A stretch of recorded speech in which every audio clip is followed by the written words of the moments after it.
We welcome back everybody to another edition of Irish Illustrated Insider. I'm Tim Priestley with Tim O'Malley from Irish Illustrated.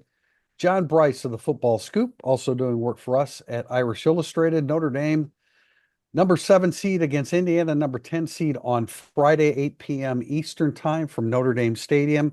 A quick update on the weather forecast before we get into Marcus Freeman's contract extension, which a lot of people were clamoring for. On December 20th, the high is going to be 34, but of course, kickoff is at 8 p.m. Eastern time. The low on Friday night is 21 degrees, a 60% chance of snow, but less than an inch coming, and winds gusting from about 10 to 20 miles an hour. So it'll be an interesting night in Notre Dame Stadium. But first and foremost, Marcus Freeman has a contract extension.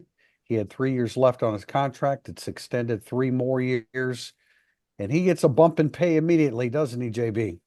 He gets a significant bump in pay, something that we had discussed really for about 2 months running now, that he would go into that 9 million range, 9 to 10 million. I believe the life of the deal is going to be worth closer to 60 million, but immediately jumps into that 9 million range from just hovering right around 7 million. He initially had inked a 6 year deal worth approximately 42 million when he signed on December 1st, 2021. That's the date that he signed. He wasn't introduced until the following Monday, which was around December 6th or so. But he had signed that initial deal. Saw part of the documentation on December 1st, 2021. Now he has a brand new deal. We'll get to ask Pete Pavacqua some questions about that tomorrow, but you knew it was coming. There'd been unofficial talks over the course of the fall, and it was basically like make it to the playoffs and this deal will get done in a hurry. Marcus Freeman and the Fighting Irish did their part on that side November 30th by beating USC and assuring their spot in the playoff at that point in time. And then over the past 2 weeks, Clint Dowdle has visited with Pete Pavacqua and gotten the deal done. Tim, I think it I think it's good that it's done now. yeah, I've always found it strange that a coach's deal could be pending a win or a loss when that's your program's a little bit bigger than that. This one obviously is not pending a win or a loss, but switching gears to pending a win or a loss, I do agree with the narrative because it's not a narrative, it's reality. Notre Dame has to win this playoff game. Now they don't have to win the playoff game to get a contract extension for their head coach. Their head coach next year and this year has to win this home playoff game. It's set up nicely for them. It's a no excuse situation. We were asked in August and also after Northern Illinois, what is a successful season? They have hit the successful season minimum. The plan all along agreed. was to make the playoffs. Winning this game is huge. Yeah, no excuse. You said no excuse, and No, that's exactly right. And nobody wants one from Notre Dame. Nobody should need one. They're a more than a touchdown favorite at home. Conditions. Notre Dame's not playing a warm weather team, but you're at home, and it shouldn't matter. And this is a great opportunity for me. I like success. There are different levels of success.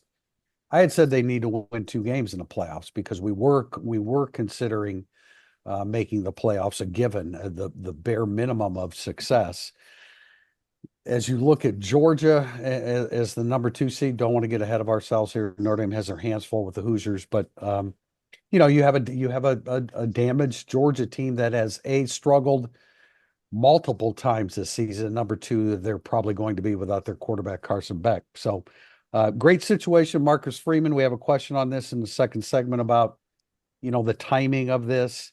Tim, I agree with you. I mean, I think don't you there have just been think, Tim and JB, if Notre Dame loses 27-24 at home to IU, it's different than losing 20-17 on a field goal at Georgia or against Georgia in the Sugar Bowl. no, Like no, that's the no Yeah, I doubt. don't, I don't think it's any question. Like this is for the season to be defined as a success. I think Notre Dame absolutely has to win this game Friday night and forget all of our opinions and let's listen to what Marcus Freeman has repeatedly said, but specifically said to our questions in the past couple of weeks, and that is this is the most talented team he's Hmm. been in charge of at Notre Dame. This is the most talented team he's been a part of at Notre Dame. So judge it on his words. His words indicate that this should be a Notre Dame team capable of winning an opening round home playoff game against a team that has had no measurable success and engineered one of the single greatest single season turnarounds in college football history. As for Georgia, I don't disagree they're as right to be picked off as ever before, but I'll add this caveat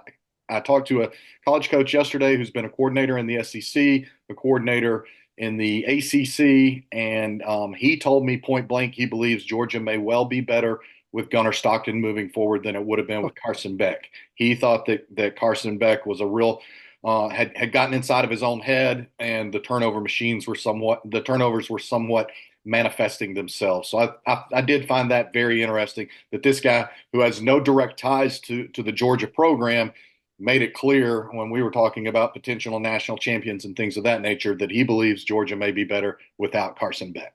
I understand. I mean, I understand a comment like that because Beck has struggled. I think he's cut down on his interceptions a little bit here more in the second half of the season or the last month of the season, but it's still an experience factor. And of course, Notre Dame would rather face Gunnar Stockton than Carson Beck, who's been through the wars. So How about when understand. how about when the guy gets hurt and then you're facing the third string quarterback instead of the second string quarterback? Yeah, That also then exists. yeah. Yeah. Then it's a good situation. But look, one step at a time because we spent today talking to the coordinators, Mike Denbrock and Al Golden and Marty Biaggi, talking mainly about Indiana. A little bit catch up with Al Golden in particular about the USC game because USC did have success throwing the football. And I think we heard this comment from the players, and then Al Golden echoed it. And Al Golden is quick to fall on the sword for his soldiers. He took blame for the defense not being prepared and equipped enough going from Army from one week to USC the next, which of course is diametrically opposed to one another in terms of offensive approach. And that's what a coordinator should do. But here, now you faced a really good passing team in USC, and I think there's a bit of an overreaction. Notre Dame can't shut everybody down every week, and USC went into that game as a very capable team throwing the football, and then they took advantage of some opportunities against Notre Dame. But Curtis Rourke can throw it. He's got a bunch of people who can throw it too. We talked to Al Golden about the slants, and he brought up the back shoulder and the slot fade passes that we've all seen on film. It's a challenging Indiana offense, and then you flip the side on the defensive side of the ball, and you have Kamara coming off the edge and a different approach with Bryant Haynes as a defensive coordinator. Yeah, and in terms of the USC game, and we've hashed and rehashed it, but I'll just make the point once again.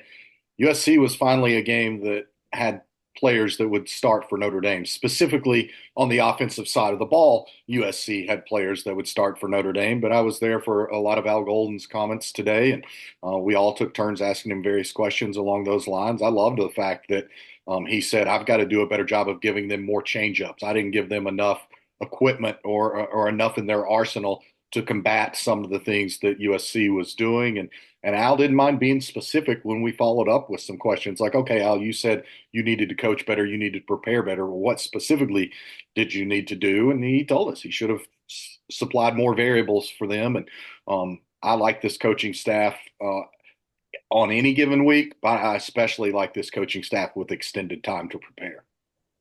Yeah, he said, I don't know if he was serious or not when someone mentioned a 20-day layoff. He's like, I didn't realize it was 20 days. Maybe he didn't. Maybe it went really fast for him. And of course, the first week is scout team duties and things like that. But I found it interesting that this podcast and all fans talked about travel and weary legs from Army to USC.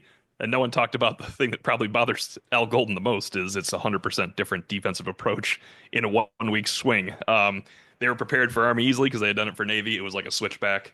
I'm ashamed to say I didn't even think about that previewing the game, that they're switching away from it because they've done it so often. But obviously it can be difficult. And when he said better play calling, I wonder what they can do to make better play calling. You know how much he likes man-to-man and challenging everybody with his corners. I wonder how much he will give in the wind. But I guess it depends. How much wind is there? How cold is it? How does a passing game get affected? Then you can really give up a little bit. Not playing as much man-to-man defense, not putting your corners on there if they have to help out with the run. But I think it'll probably be what he does best, in-game adjustments. That's a good thing, Al Golden. There's going to be a lot of in-game adjustments in this weather when this game starts. Yeah, I don't think he'll do it, Tim, as far as, conceding and going to a considerably more zone coverage. I could understand it a little bit more of USC. Not that Indiana doesn't have a quality passing game. They do. but I think there would be less of a need to go to zone against Indiana. So, we'll see. I talked to Mike Denbrock about, like you're facing a defensive of unit that they're there to stop the run first and foremost. And so what do you need to do? And naturally pointed to Riley Leonard and expressed a lot of confidence in him to pick up where he left off, where he has been playing really for the final 2/3 or 3/4 of the 2024 season. I think that I think Mike Denbrock should have confidence in Riley Leonard. I think he'll be just fine.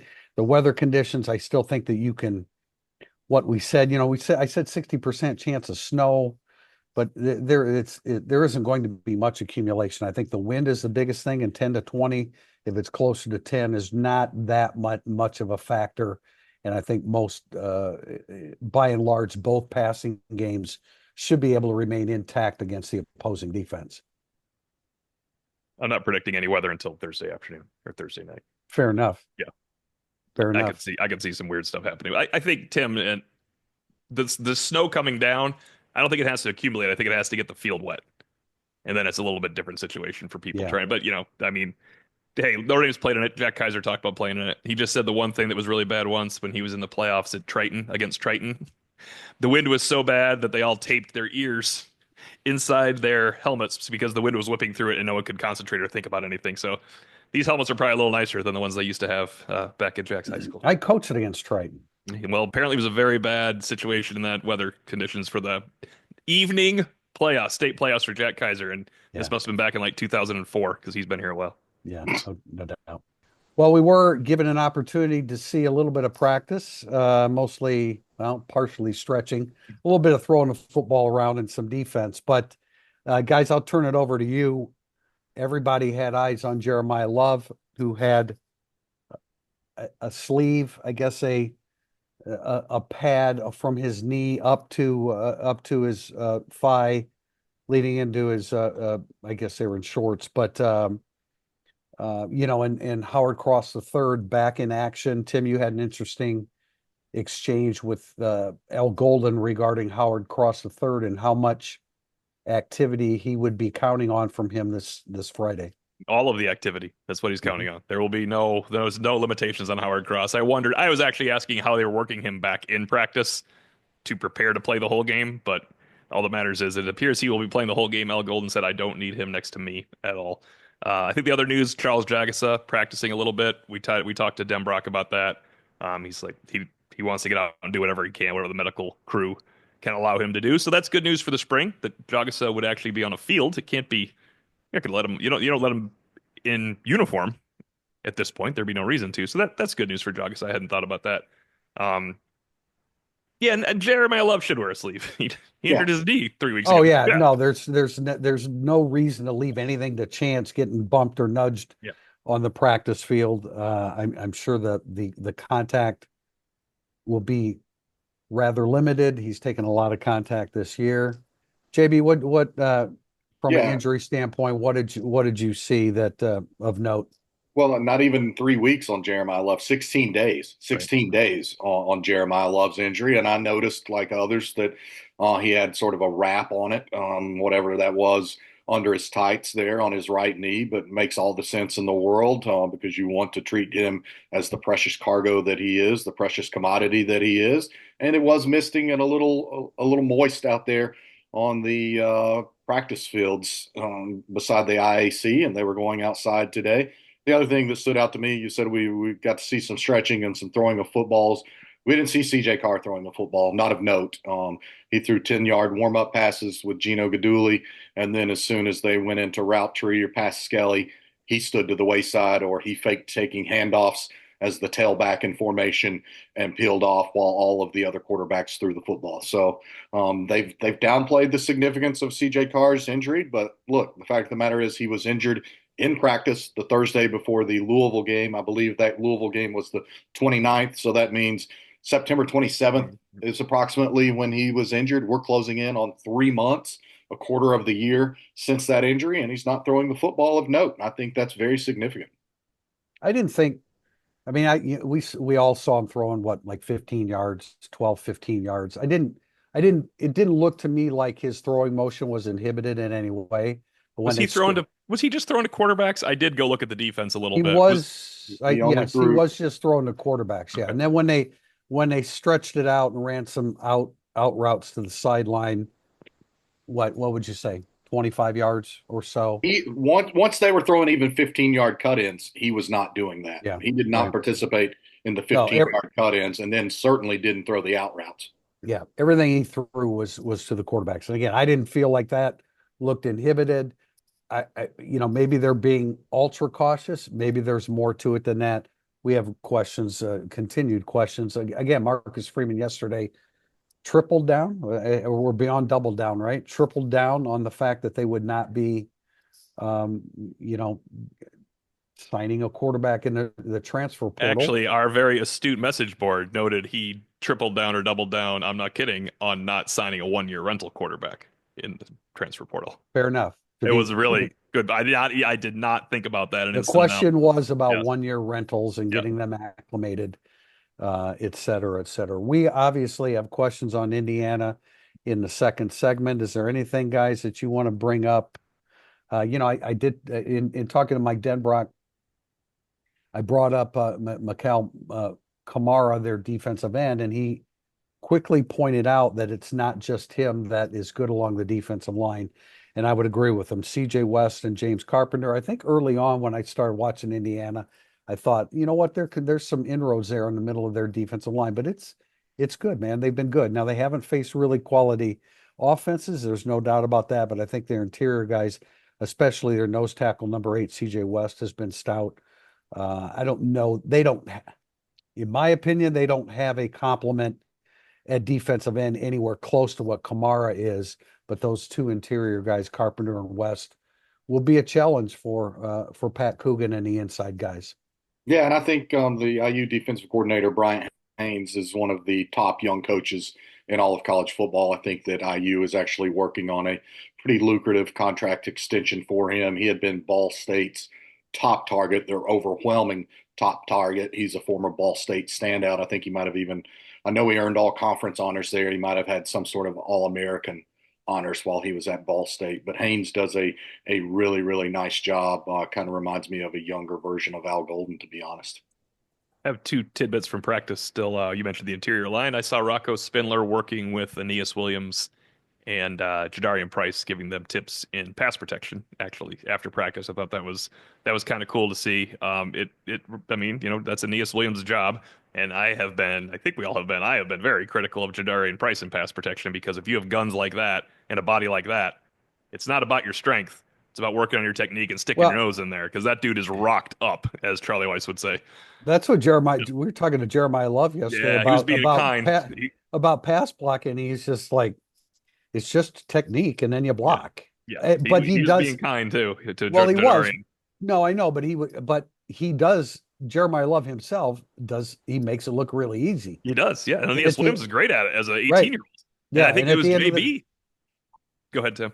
Well, just at the end of the day, I mean, if your technique is good and you're strong enough, you're going to be a good pass blocker. I think it was JB that saw Aeneas Williams in August getting called out by Dylan McCullough for pass blocking. How good he was against. I mean, it was Snead, it was Osbury, it was Kaiser at one point. He not only got praised vocally on that practice session by Dylan McCullough, but Max Bulla didn't even know his name, but he was like, "Well, I'll edit it for the younger audience," but I still laugh at the memory because he was like, "Blankety blank 20. Good job." So anyway, that was awesome. I bet Max Bulla knows Aeneas Williams' name now. Yes, I thought it was cool to see Spindler working with him. He was showing him technique stuff. Obviously, I was 80 yards away. I don't know exactly what his technique stuff was, but Rocco Spindler working with him way after practice was nice. And then also, I did notice they went to scout numbers, of course, they're doing Indiana, right? There's a scout team for Indiana. They're some of the threes and scout team guys are obviously mirroring Indiana numbers. Cam Williams was scout team, and I assume Saldate was scout team. I only bring that up because I thought Mike Denbrock caught himself nicely. Now this has been the case all fall. I'm not breaking news here, but I'm just explaining that Cam Williams was a scout team and so was Saldate. I asked him about young players, and he, it was the end of his questions, and he kind of struggled, but he came up with Saldate as the first name, and then he just said all of our young receivers. And I find it interesting. Saldate comes up first every single time. I did not He ask about does. receivers. I asked about young offensive players, and Yep. I Saldate's think name keeps coming up. before you might have asked about receivers, but today This it was time was just young. Yeah, offense. Yeah. yeah, no doubt. I wanted to bring this up. We did have a question. We didn't use it. It was about, hey, now that they're in the playoffs, will it just be Love and Price and not so much Aeneas Williams? No. I mean, it shouldn't be that. It shouldn't be that way. Aeneas Williams, your season was on the line, and Aeneas Williams was in games when Yeah. it mattered the most. He has been productive and has played well. Now, he shouldn't share the number of reps with those two Right. guys or have an equal amount, but you don't exclude them. You need to make a run. This is a 4-game run through the playoffs. Aeneas Williams has earned the right to play against Indiana or whoever they're playing in the playoffs, and I think that he will. He's ahead of Jadarian Price in third down packages. That's not a question. He played because he's ahead of him in that. Right. Now, as you said, he better not take regular carries for Jadarian Price because I want to see Jadarian Price when he hits that second step, what happens against Indiana. Yeah. But 3rd and 10, it belongs to him. That's a way to get. Yep. Now, it could belong to Jeremiah Love because it's the playoffs. I understand that. But, it's not, they're not rotating him out other than for the fact that I don't like taking Jeremiah Love off the field that often. But there are times when he needs to have a rest too. Neither does Marty Biaggi. He No, really no. likes having Jeremiah Love on the field when he's calling things. 'Tis the season of giving, so the secret ESQ sale lives on. Use code Irish Illustrated and get 25% off all online items through Christmas, not valid on gift cards or custom items. Check out ESQ's award-winning dress shirt on your favorite players and coaches and give the gift of style. If you're visiting Chicago, explore all of ESQ's bespoke options. With more than a decade of creating handmade bespoke clothing, ESQ's tailoring expertise will craft a garment as unique as you. That's esqclothing.com. We have segment 2 coming up. It's burning up the boards. If you're coming to a game this season, you have to check out Game Day Your Way, Notre Dame's tailgate service provider. Game Day offers everything you need, including tailgate gear, catering, and even beverage delivery right to your spot. And their Irish Express transportation from Chicago allows you to tailgate while you travel to their all-inclusive party zone in South Bend. Let Game Day deal with all the hassle so you can focus on the fun. For tailgates, tickets, transportation, and more, visit GameDayYourWay.com. Welcome back to segment 2, Burning Up the Boards. Our first question is from ND_, which is understated in terms of taglines. Marcus Freeman agreeing to an extension makes me feel even more worried about the playoff. If you were confident you'd do well in the playoff, wouldn't you wait until the offseason to negotiate? This is one of those things that, I mean, I think the majority wanted to hear the extension as soon as possible, but there's that flip side. It's like, oh man, I don't want to hear about an extension and then it'll lose to Indiana. I don't think Notre Dame worries about jinxes or anything like that. It was ready to pop and they did it. I know a lot of people were concerned about, give them the extension before Tennessee beats Ohio State in Columbus on Saturday. I'm not sure that it's all that razor thin. It may be at Ohio State, but it's not that razor thin at Notre Dame. I don't know. It's an extension's an extension. It really ultimately doesn't matter when it comes. I mean, it shouldn't have been based upon the outcome of the Indiana game. There's going to be outcry if Notre Dame were to lose this game, and the extension came a few days before. But look, this big boy football, and it was time to announce it. And Pete Bavacqua did, and that's, I'm sure, part of the reason why we're talking to him on Tuesday. Yeah, I don't have a real issue with the timing because we've addressed for 2 months now that the key was he was midway through a 6-year deal, and that as long as he guided this team into the playoffs, he was going to get a new deal. He's guided Notre Dame into the playoffs. He got a new deal. The timing doesn't bother me. I don't think it signals fear or trepidation on the part of Notre Dame. I think it signals we got this stuff done. We want the world to know we got this done. Now let's focus on football and go win some football games. I think this is absolutely irrelevant to the Indiana game on Friday or the fact that there's panic about the ability to make an extended playoff run. Yeah, I actually thought about this morning. I bet how many players are on the team? 119 right now? I bet you 75 don't know. They don't. That's not a thing. I mean, the coaches know. The coaches are glad he has an extension. This is not a thing that affects college football players, especially ones that are wealthy, making a lot of money to play college football and focus on the playoffs. They don't know that Marcus Freeman has a contract extension. Why would they? They don't. They don't know the names of people. They don't know what's going on. There's like the Heisman Trophy winner didn't know Lil Wayne. They don't know Marcus Freeman got an extension. If they're not, what if you're not on social media? You would never know these things. So I don't think. I don't think it matters at all. I'm sure it's a load off Freeman's mind. It's not like he was sitting here negotiating Saturday and Sunday by Right. It wasn't himself, him. white knuckled, wondering what money he could drain out of Pete Bavacqua. I mean, it was just done. He It's over. wasn't doing that. I'm sure along the way there's a little bit of give and take, but he's not the one that was negotiating. And I'm sure there's a lot of college football fans out there that have admired, and not Notre Dame fans, that have admired what Marcus Freeman has done, how he's built up to this point, and they're looking at this and saying, "Damn, he's going to be there for a while." Now, JB, this comes down to, a lot of people want to know about an Ohio State buyout, an NFL buyout. We have a chance to talk to Pete Bavacqua tomorrow, and I know you're looking forward to talking about some of those things. Yeah, we'll see. I mean, Notre Dame again. I'm a contract nerd. I love that element of the college game. I study coaches' contracts a lot to You like understand. analytics, JB. That's all you're trying to say right now. You do it for No, fun. You do it for fun, do you, John? I really do. I love studying the coaching contracts and seeing like that Marcus Freeman gets use of Notre Dame's jet a certain amount of times per year. That was already in his contract, so we know that's going to continue. So yeah, I'm looking forward to learning as much about this one as possible. Just like we know that Al Golden and Mike Mickens and Mike Denbrock and a bunch of those guys had just clinched like 12% bonuses based on making the playoffs, and they've got a potential to earn a whole lot more than that the longer that Notre Dame survives in the playoffs. So, yeah, I look forward to a variety of topics with Pete Bavacqua tomorrow, and obviously we'll be limited in our ability to ask questions, but I would imagine revenue share would be a pressing topic. That's certainly one that's forefront of my mind for tomorrow's visit.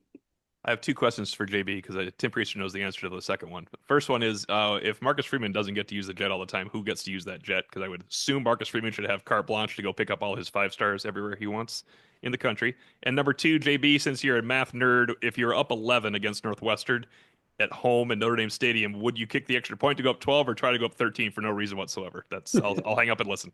Yeah. I said I'm a contract nerd. Trust me. Yes, yes, yes. And an applicable math nerd. I'm not a difficult math nerd. I married a CPA for that. So Somehow that story came up again in casual conversation, Tim Priester, over the week when we were with media. The Northwestern 2-point conversion. yeah. Well, and look, that's to be clear, the Freeman gets the private jet when he's on a recruiting trip. I'm talking about he gets personal use of the Notre Dame jet for he and his family. Oh, okay. A certain All right. number That's of cool. certain times of year. I did not think I would see Marcus flying out of the Delta terminal. terminal in Terminal 1 in South Bend, so that's good. Marcus is not going. Marcus is not flying Allegiant Air, nor should he and Joanna and the Freeman family need to fly Allegiant Air. I still have never understood how somebody within the Notre Dame organization would not be screaming at Brian Kelly, telling him to kick the extra point. I know. I remember that podcast. I just do not understand how that is even possible. I mean, you can't. Nobody. What, you fear him so much that you're not going to say, Brian? No, Brian, you can't do that. It's one of the only 100% wrong decisions anyone's ever made. There's always a way to look at another decision. Oh, that'd be okay. But if you're up 11 and there's 6 minutes left, you got to go up 12. There's just because 13 doesn't mean anything. Butch Jones and I was sideline reporter, made a similarly fatal mistake in 2015 when Tennessee was trying to end a 12-game losing streak to the Florida Gators, and Tennessee was up 20-14, scored a fourth quarter touchdown to go up 26-14. He had a number of people on his sideline telling him, "You got to go for 2 here." He held up one finger, sent in the kicker. Then Florida threw the same decision. You're right. It's the same thing the other way. It's just the inverse decision. Wow. I want to maybe it was Kyle Trask or Felipe Franks, one of those two, threw a final minute touchdown to a freshman wide receiver who spun past Cam Sutton, who played a long time in the NFL, and went for like a 63-yard touchdown, and Tennessee lost 28-27 and carried over an extra 365 days of misery in a Florida series that the Gators had dominated for more than a decade. And in a lot of ways, Butch Jones never recovered from that loss. We have a question from ND Dan 106. Marcus Freeman and players spoke about playing like it was an elimination game every week since Northern Illinois. Any concerns that the pressure is worn on the players and there may be a letdown on Friday? I think there could have been really good concern when it was a tie game at USC. That are they worried about this right now? That this is over. Al Gold even said we're joined by 11 other teams that are playing in our. We've been playing the same way the rest of us have to play for the last 2.5 months. Now every team joins us. I could see there being some angst on the sidelines when USC's all of a sudden playing lights out. Jeremiah Love gets hurt. Mitch, you can't. I mean, you're trying to tell me Christian the coaching Gray staff wasn't can't. like, well, we better not kick a field goal to win this game. Right. I mean, Christian Gray yeah, can't stop anybody, and you don't know what's going to happen moving forward. yeah, Yeah, I thought the pucker factor, if it was going to be a factor, would have been in the USC game, and Notre Dame found a way to steady itself and went up 35-21, and then it got dicey again, and it right. was 35-28, and Notre Dame again found a way to steady itself. It might have been running out of real estate before it got a 99-yard Yeah. return from Christian Gray to steady itself and ultimately be able to pull away in that game. But I don't have that concern now for Notre Dame. I think that they've proved overall they're fairly impervious to the pressure if they were able to do what they did, which is not only reel off 10 consecutive wins, but nine of those 10 wins overall were really pretty dominant, or 8 of the 10. They dominated much of the Louisville game for that to have only been a one-score game, and then they led consistently at USC and had control, I felt, for a lot of that game. But no, I don't think the pressure wears on these guys. I think that they have become used to it, and I bet you that Marcus Freeman would say in some ways they've embraced it. First of all, I mean, major college athletes, coaches, they you want to feel pressure. You thrive on that. That's what motivates you. Who was it that said yesterday? Which player was it? Was it Mills that was talking about? I'm not sure it was him, but talking about that the coach, the thing that Marcus Freeman stressed to them was, there's 20 days in between. They had some time off. When you have time off during that 3-week stretch, stay away from football, enjoy it. Just let your mind clear of that. So I think it might have been Mitch Evans. You're right. It was. One. Thank you. I Yep. was trying to picture who was sitting in that particular Yep, at that particular table. It was Mitch Evans, and I think that again shows growth by Marcus Freeman. That's exactly it. This team, now if it's the fourth quarter and the game's on the line, yeah, you're going to feel pressure. But I think the greatest experience I ever had as an athlete / coach was standing in a dugout in the state championship, and my heart is pounding through my chest and I can barely think straight. And I'm thinking to myself, this is the coolest damn thing that I've ever experienced in my life. These guys are loving this opportunity.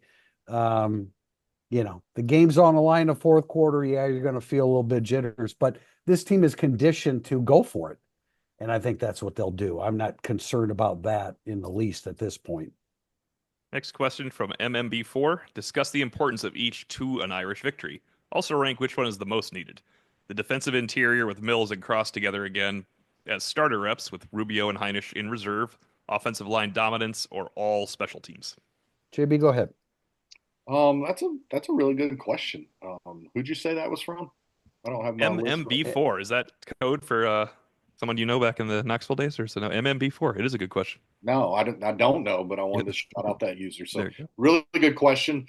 I would probably start with Notre Dame's offensive line. I think that if you're the Irish, you want to be able to set a real tone, dictate a real tempo, and I think you can start doing that with your offensive line. I think you want to feel like you're owning the trenches and that you're sending a message and that you're going to make IU have 4 quarters of being miserable going against you in that cold. So I would probably look, they need to be clean in special teams, but I would probably put the O-line and their ability to perform at an elite level to impose their will as number one. I would put the interior D-line second because we know that Rourke is really not mobile. And so I think that if the interior of Notre Dame's defensive line is really effective, that's going to make life really miserable for Rourke, and he does throw a lot of quick outs, quick slants, as Priester asked Al Golden about today. I think that's also important that Notre Dame play those interior linemen be getting their hands up, and then I would have special teams third.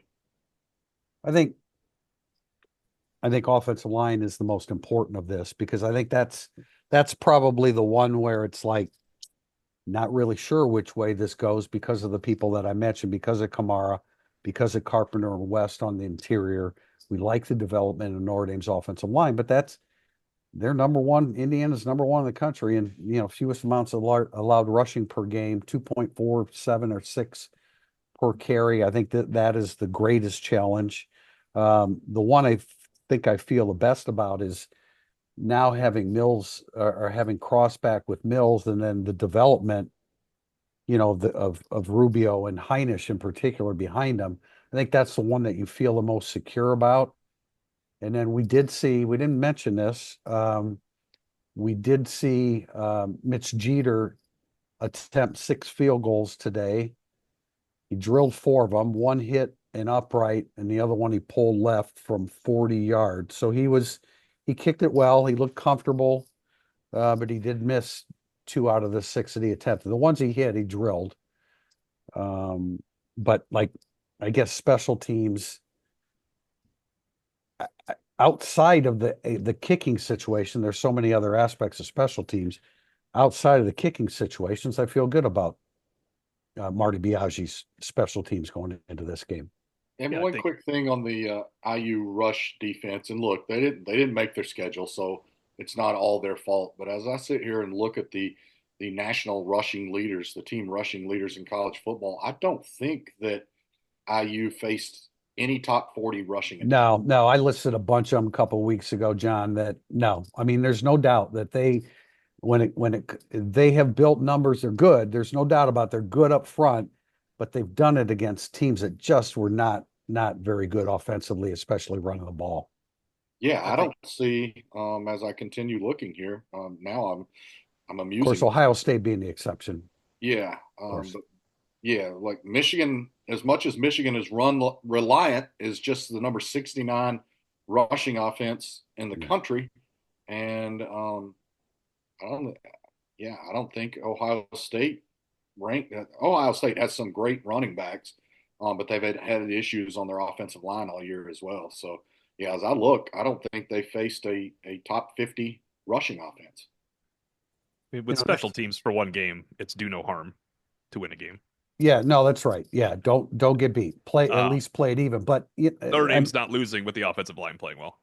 So no, the offensive line's number one. No, and for the record, Indiana had 28 carries for 40 yards against Michigan, and they won the football game. Indiana had 41 carries for 83 yards against Ohio State. Now, are those teams more stout against the run than Notre Dame? Yes, they are. But I still think that IU is going to struggle. I like their running backs, but I still think that they're going to struggle against now a deeper Notre Dame interior defensive line with Crossback. And still a very, very good Notre Dame linebacking core that is still very deep, even without KVA. It's still very deep and very fast and very versatile. Our next question from Caribbean Queens 96. Do you guys say Caribbean or Caribbean, by the way? Well, what's the song? Caribbean Queen. Billy Ocean says Caribbean. Yeah. So all right, I'm with him. I trust the man with Ocean in his last name. That's why I said it that way. Caribbean Queens 96. Thanks for joining. What Notre Dame game from the 2024 season will this game versus Indiana most closely resemble? I like this question. John? Boy, that's a good question. Because your mind goes to they're most like Louisville, but I don't think Louisville's the weirdest game you've ever seen. That was a weird game. Notre Dame had 11 You're exactly first right, downs but I against find Louisville. them most like Louisville, but probably not as dynamic as Louisville. Then I also don't want anyone out there listening to think I'm insulting the Hoosiers because I'm not. It's a compliment to both. Miami of Ohio comes to mind a little bit because I think Miami of Ohio and IU are both incredibly, incredibly well-coached teams and programs. Just neither has the top-end roster talent that I think Notre Dame has. particular to this matchup. So those are a couple of the ones. Is it also maybe similar to a Virginia? I think you could That's make a good that one. comparison. That's a good one. You got to find a little bit of struggles offensively, right? If you're trying to Yeah, if you're giving Indiana some credit, then it's trouble if it's 1 for 12 on third down like it was against Virginia. It's a good question because when I think of score, I'm thinking more Louisville. Mhm. When I think of, what Notre Dame might or should do, I think along the lines of Georgia Tech. I don't know that game transpires in a similar fashion. I think Virginia is an interesting suggestion, JB, because I think most Notre Dame fans probably look at that. It's like, oh, well, they won that game easily, which they did, but 1 on 12 on third down would Right. indicate that they struggled at times. There are plenty of empty drives. I have one thing to say about Miami of Ohio. So if it's 3-0 IU with 3:34 remaining in the half, I think people are gonna be a little bit worried about that one because that's what Miami of Ohio was with Notre Dame. They were Yeah. up 3-0 until No, I Riley know. Leonard hit Bo Collins when there was 3 minutes and 34 seconds left. No, Three I minutes know. and 33 seconds left. Notre Dame scored a touchdown. It was over. But that could be a problem for that stadium. I'm all over how loud it's going to be. It isn't going to be loud in the second quarter if it's 3-0. We are, Tim, you're all over under in this game. Is that correct? Yeah, Yeah, yeah. I feel similar to that, especially with, potential weather What is stuff it, and just 51 and a half, or I think it's down to 51 on Yeah. covers.com. Yeah, I like the under as well. Like Yeah. I think I know what score I'm probably going with, and I'll be on the under of that. Yeah. We have a question from Backer Tiki, and that is, what is your confidence level in the secondary going into this game for this? For me, the Southern Cal performance gave me some pause about their ability to match up against playoff level receivers. I I'm confident in the secondary. I really am. Again, I'm confident in the secondary because I believe in their talent level, and I'm confident in the secondary because I believe in this coaching staff and their ability to prepare a really good game plan when they've got 20 days to do it. And no, they didn't know the opponent for all 20 days, but we heard Al Golden say they immediately set out the day after yeah. USC to start correcting the stuff that they felt that they could have done so much better in their pass defense against USC. And I don't know. I've watched Indiana. They probably have a couple of skill guys that will have shots in the NFL. But when I look at Notre Dame's secondary, I think they've got numerous guys that are going to get shots in the NFL and multiple guys that can be first, second, and third round draft picks in the NFL. So again, I'm not diminishing IU. I just like the personnel at Notre Dame, and I like the coaching staff's ability to game plan for this contest. Same answer for me since every week since Louisville. Notre Dame has a dominant, really good pass defense, and they don't play anybody that's any good passing the football. So I'll be concerned when the playoffs start and they have to defend people that can pass the football. They'll be good at it. They'll be better than other people in the playoffs at it, but they will not hold teams to 3.4 yards per pass attempt like they did against the junk that Notre Dame played in terms of passing attacks. They played Georgia Tech's backup. They played Stanford. Okay. Navy and Army. Virginia. Calandria? Are you kidding? That's what we're talking about right now going to the playoffs? Miami of Ohio, Purdue, and Hudson Card. The best quarterback other than Tyler Shook until they got to USC was the dude on Northern Illinois because he completed 2 passes that mattered. There are 2 things that are true. They could play pass D and they didn't play junk. They could throw the football other than those 2 games. So like Backer Tiki, you're scared as well? Or I think concerned? I'm concerned of a 4-game run when they're in the playoffs. Yeah, no. And I just want to say, we do have a tendency to always just look at Notre Dame. USC has the number 10 passing offense in the country. It didn't matter which quarterback was in there. They were averaging about 300 Right. yards passing per game. Maava had a really good game against Notre Dame, and they found a guy that was caught a little bit back on his heels in Christian Gray. And they took advantage of it, but he rose to the occasion when he had to. But yeah, I don't like to react to one performance, especially when it's USC on the road, end of the season, natural rival, motivation for them, even though they're already bowl eligible at 6-5, whatever that means today. Concerned, concerned, no doubt, especially as you move forward, but more concerned about USC's passing game than Indiana's in this situation. Not that Indiana's isn't good, but I mean, just the depth of their receivers. I didn't expect Maava to play that well. The elements too. USC would not have looked that good in those elements passing the ball either. In Yeah, what that's true. might await Notre Dame.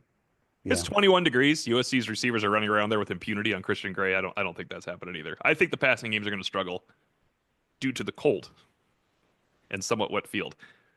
Tim Priest, you said 34. It is going to be 21 because it's an 8 o'clock Yeah, kickoff. no, Yeah. there's no doubt. Somebody brought up, um, we said that Indiana won't pass. We didn't say they won't pass. We said we didn't think they would pass effectively, or at least that's as effectively as they normally do. That's how I felt about it. Yeah. And it was pointed out that it was cold for the Purdue game. Well, Purdue secondary and Notre Dame secondary. I mean, I get it, but it's not even close to being the same That's not thing. the same sport that you're talking Yeah. about there. First of all, Notre Dame doesn't play with 10. Yeah, because they dropped their safety 30 yards off the ball. Yeah. Also, Notre Dame doesn't play with a coaching staff that just got wiped out. Right. Double question here. Jim_Booney, CRS_. There's a lot of buzz about Notre Dame getting a transfer QB again next year. Is CJ Carr just not ready, or is his elbow injury bigger than we were led to believe? There are two questions there. And related, Lafayette 22. Yes or no? Do you believe Notre Dame's 2025 roster will include a transfer quarterback? Well, CJ Carr isn't ready. We saw that today. He was limited in what he threw. I do It's- think he means as a football player. That's why Yeah, there's two if questions. he was healthy, then I think CJ Carr would be ready, Okay. is ready. Yeah, I agree with that, John. I don't think there was any doubt that they went into this prepared to go into next year, hopefully getting Angeli back and CJ Carr competing against him with Kenny Minchie there and a freshman coming in. But the Carr injury, which shouldn't have happened, it shouldn't have happened. But it did. And so they're in a little bit of a bind, which leads us to the question from Lafayette 22. Do you guys believe that the 2025 roster will include a transfer quarterback?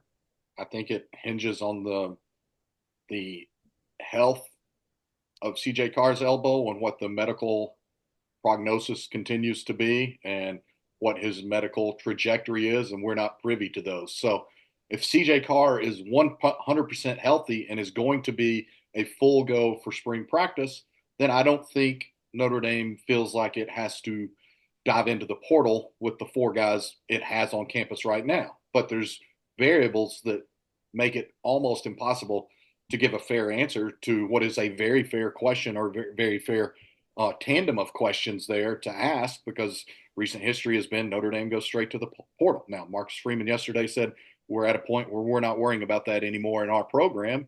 And I believe that's the case if they keep all four of those guys moving forward and if CJ Carr is healthy.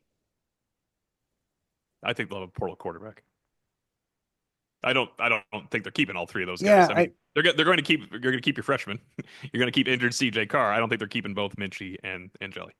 I mean, this is a decision. It's Gotta be not made like soon. there's months to make the decision. You've got to make the decision essentially now or within the next couple of weeks, regardless what you do through Well, I mean, I not could not couch it a lot with a lot necessarily of because things. Yes or no, I say yes, they will have a portal quarterback. I'm not saying he's going to start. I'm saying they're going to have a different quarterback on this roster that is not on the roster right now. you have to have the discussions right now. You really don't have to make the decision okay. until April 15th or that last window of the transfer portal. Think about when Tyler Buckner and Drew Pine and those guys went into the portal, and it was later in the process. And so you can still find quarterbacks in the portal in the April session. So again, I just think that there are a hell of a lot of variables, and for them to say that CJ Carr is doing fine and that he's on a expected progression or whatever, they've minimized and somewhat misled on the nature or the severity of CJ Carr's injury all along, or we wouldn't again be 10 days away from it being 3 months. Yeah, 11 days away from it being 3 months, basically to the day since Carr was injured, and he's not throwing the ball more than 10 yards. What about this? You bring in a portal quarterback the day after Notre Dame wins the national championship or loses the national championship game to Ohio State. I just want to make everybody feel badly for a second too. When the season ends, the quarterback you have to get to compete for the national championship again next year, you see he's a let's say $4 million. Would you rather pay that guy $4 million or pay Steve Angeli and Kenny Minchey $1 million to stay to compete? And CJ Carr is getting it too, obvious. I mean, CJ Carr, if healthy, is getting the money that he needs to. I'm saying, though, could you do $3 million at 3 quarterbacks? Or $4 million with the quarterback? These are just numbers Okay, these are numbers that we're pulling out of the air. We don't. Okay, well, I won't pull this out of the air. 1.2 million, like Notre Dame has given other 2 quarterbacks the last 2 years. 1.2 million or 600,000 apiece for Angeli and Minchey. That's not a pulled out number. They're $1 million quarterbacks. I'm not chuckling because it is a pulled out number. I just let me just say what I wanted to say initially, and that is, John, you can't. Like you have to initiate conversations now. You can't just in March and April say, "Hey, oh, by the way, you want to come play at Notre Dame?" No, I didn't say they were not having conversations. Okay. And I guarantee you, most importantly, that Marcus Freeman and Chad Bowden and Mike Denbrock and Gino Guidugli are having those conversations. But I believe there are quarterbacks right now who are thinking that they're coming back to their present institution, wherever they are, because they think they're going to win the starting job in the spring. And the reality is they don't win the starting job in the spring because maybe they're not good enough there, or maybe that school brings in a portal quarterback in January and then they decide they're going in later on. So that's the quarterback that you would choose then? A guy that got beaten out? You would choose him to come in and start at Notre Dame? He'd be a reserve in that case, probably. I'm not saying that at all. I'm saying, like, if you're Notre Dame, we don't have all the answers to CJ Carr's health. I think that's paramount to what Notre Dame does in the portal. And then beyond that, if you feel really good about CJ Carr and he is fully healthy, they believe he's the quarterback of the future. We know that. We've heard them say that in different settings. So they believe, if healthy, before any of this happened, CJ Carr was the quarterback of the future. But if 2 other guys leave, yeah, you go in the portal in April and you get somebody because you need what would probably be a quarterback with some college game experience who's in the portal. And yeah, maybe he has been beaten out at some place, and maybe he values Notre Dame and what it presents, and also the fact that Notre Dame would pay him well, much like an NFL backup QB. You can now get paid to be an attractive backup quarterback in college football. Fair enough. I guess what I'm saying is, in recent years, Notre Dame brought in a quarterback to be the starter. You're talking about strictly in a backup role walking into this. Yeah, if CJ Carr is healthy. Like, right. We've heard Marcus Freeman say repeatedly now, and Notre Dame, and you've heard me say repeatedly now, Notre Dame needs to be out of the damn business of 1-year rentals at quarterback, because next year is guaranteed to be the 6th consecutive year with a different starting quarterback for Notre Dame. There's legit free agency in the NFL, and you don't see teams making enduring playoff runs because they swap quarterbacks every year. Yeah. I would make sure I have the Minchey Angeli decision now and make my decision right now. Well, or you can make your decision right now, and you could choose and tell Minchey and Angeli, "Hey, you want to stay? Here's some extra money." Answer your own question about the 600,000 for the 2 I need to know the name of the quarterback. If the guy is the Alabama quarterback, I want him. But if you're getting Jaden Milroe for $1 million, I'll go ahead and take him. But if you're getting like a Jaden Milroe and not getting another defensive tackle and another wide receiver, I'd like to have a healthy CJ Carr, Steve Angeli, and Kenny Minchey on my roster. But a healthy CJ Carr is the key to that. And I know everybody right now is listening and say, well, why not just start Angeli? Because I think I'd rather have a lot of transfer quarterbacks than Notre Dame's backup quarterback right now for next year. Are you saying Jaden Milroe or Jalen Milroe? Are you saying Pam or Pam? Oh, there's an N on the end of that. Yes. I would take Milroe. I don't know if I would go everywhere. Like, who's come up on our board? Let's name. Well, the club. Why'd the Klubnik thing come up on our board? How is he leaving Clemson for Notre Dame? That doesn't. I don't know, but if he could come to Notre Dame and put up the numbers he put up this year, that'd be great. You'd pay more than $1 million for that. I mean, Milroe's a no-brainer. Is yours a no-brainer?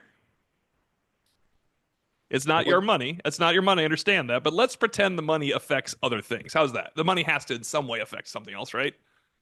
Once you get to 4, my made-up number. If you're Notre Dame at this point, if you're going out and getting a quarterback in the portal that you plan to start for you in 25, he better be winning the damn Heisman, because otherwise you're never going to sign anybody worth a crap again out of the high school ranks. Yeah, I don't disagree. You're going to get absolutely hammered for not being able to sign and develop quarterbacks. Notre Dame has to cut this cycle at some point. And I'm this just would saying, be the like, time if CJ Carr is healthy. all right, but you can't. I disagree with the April thing. If CJ Carr goes to April healthy and he's really not because it's an elbow for a passing quarterback and you've already lost Minchie or Angeli, and then you bring in a quarterback, what happens then? Who's your quarterback? Angeli or Tyler Buckner? Like, we use Buckner and Pine as examples. We use Buckner and Pine as examples. Yeah. Keep saying that. You don't want Yeah, those but you're guys. not telling me. You're not telling me this is not like a year ago when Riley Leonard and Will Howard were going in, or the year before when Sam Hartman was widely known to be Right. going into the portal and looked so darn attractive. You're not giving me any of those options right now. And again, we know that this staff believes CJ Carr is the quarterback of the future. So if he is, then you go into spring and you see if Minchie and Angeli stick around. And if not, then they may make the decision for you. I'm not saying you don't take a January quarterback. I'm saying if you have your four guys right now and they're all healthy going into the spring, then you don't take a portal quarterback. Spirit of the question, yes or no? It Yes or no? changes completely if Angeli and or Minchie goes into the portal. Spirit of the question, yes or no? Does Notre Dame going to have a transfer quarterback on their roster in 2025? I'm not answering. I've given my answer. My answer is yes. No caveats, because their caveats all happen to make my answer right or wrong. All right. My answer is no. We'll keep it neutral. All right, we're going to wrap up here with a double question from K Garrity 8. Is it fair to say that with how Indiana commits to stopping the run and loading the box, Notre Dame's depth at tight end could be a major factor in the outcome of this game? And then from James OR 34502, what makes Indiana's run defense as good as it is? And how can Notre Dame overcome and exploit what they do best to stop the run? Well, a couple of factors on Indiana's run defense. We've outlined the fact that I believe the highest ranked rushing offense they faced all year was number 59, Ohio State, followed by number 69, Michigan.